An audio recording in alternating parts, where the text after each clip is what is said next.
জীৱন যুদ্ধত হাৰ নমনা বিলাসীপাৰাৰ এজন দিব্যাংগ যুৱকৰ কৰুণ গাথা। জন্মৰে পৰা ভৰি দুখন অক্ষম হোৱাৰ পিছতো পাচলি খেতি আৰু পশুপালনেৰে নিজৰ পৰিয়াল পোহপাল দি আহিছে। চাওঁ আহক আমাৰ বিশেষ প্ৰতিবেদন। এই যুৱকজনলৈ মন কৰক। যুৱকজন ধুবুৰী জিলাৰ বিলাসীপাৰা মহকুমাৰ অন্তৰ্গত গোপীগাঁও তৃতীয় খণ্ড গাঁৱৰ আকিবুল ইছলাম।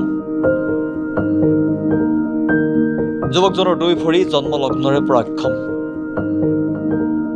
তৎসত্বেও নিজকে স্বাৱলম্বী কৰি গঢ়ি তোলাৰ আছিল অযুত হেঁপাহ।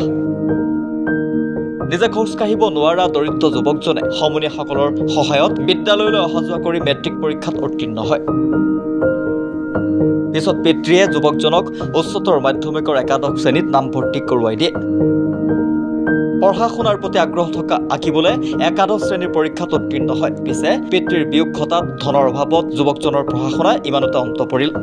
কেৱল দুই হাতৰ সহায়ত কোনোমতে চলাচল কৰা দিব্যাংগ যুৱকজনে উপায়ন্তৰ হৈ পিতৃৰ উত্তৰাধিকাৰী সূত্ৰে লাভ কৰা অলপ মাটিত পাচলি খেতি কৰিবলৈ আৰম্ভ কৰে। লগতে গৰু ছাগলীও পালন কৰিবলৈ লয়। খেতি আৰু কুকুৰা ছাগলী পালনেৰে উপাৰ্জিত ধনেৰে মাতৃ পত্নী দুই সন্তানসহ 5জনীয়া পৰিয়ালটোৰ কোনোমতে পোহপাল দি আহিছে। যি অলপ মাটিত কৃষি কৰ্ম কৰিছিল যদিও এইবেলি বানপানীত বিনষ্ট কৰি পেলাইছে, যাৰ ফলত আকিবুলৰ সংসাৰত এক ঘোৰ অমানিশা নামি আহিছে। চৰকাৰে ৰূপায়ণ কৰি অহা জনহিতকৰ আঁচনিসমূহৰ পৰা 90% দিব্যাংগ যুৱকজন বঞ্চিত হৈ আহিছে।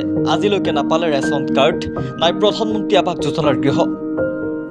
চৰকাৰী কোনো এটা আঁচনিয়ে ঢুকি নোপোৱা যুৱকজনক দিব্যাংগসকলৰ বাবে দিয়া বিশেষ আঁচনিৰ পৰাও বঞ্চিত হৈ সম্প্ৰতি এটা জুপুৰিত জীৱন যাপন কৰিব লগাত পৰিছে।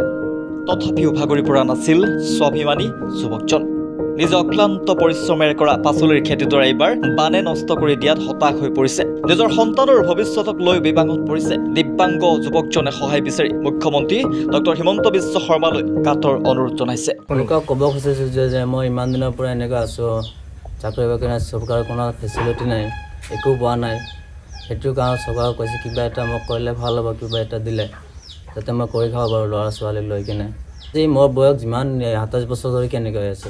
27 বছৰ চৰকাৰৰ পৰা এতিয়ালৈকে কিবা সাহায্য পোৱা নাই? একো পোৱা নাই, ৰেচন কাৰ্ড নাই, একো নাই বুলি। জিলা প্ৰশাসনক কি জনাব? জিলা প্ৰশাসনক জনাব খুজিছোঁ যে সিহঁতে যাতে মোক কিবা এটা হেল্প কৰে, কিবা এটা বস্তু পাতি মই চৰকাৰৰ পৰা পাওঁ, সেইটোৱে অনুৰোধ কৰিছোঁ সিহঁতক। চৰকাৰৰ পৰা কিবা যাতায়াতৰ বাবে গাড়ী দিছে না? দিয়া নাই, একো গাড়ী দিয়া নাই। দিয়া নাই। ৰিপোৰ্ট সচ দ্য ৰিয়েলিটি।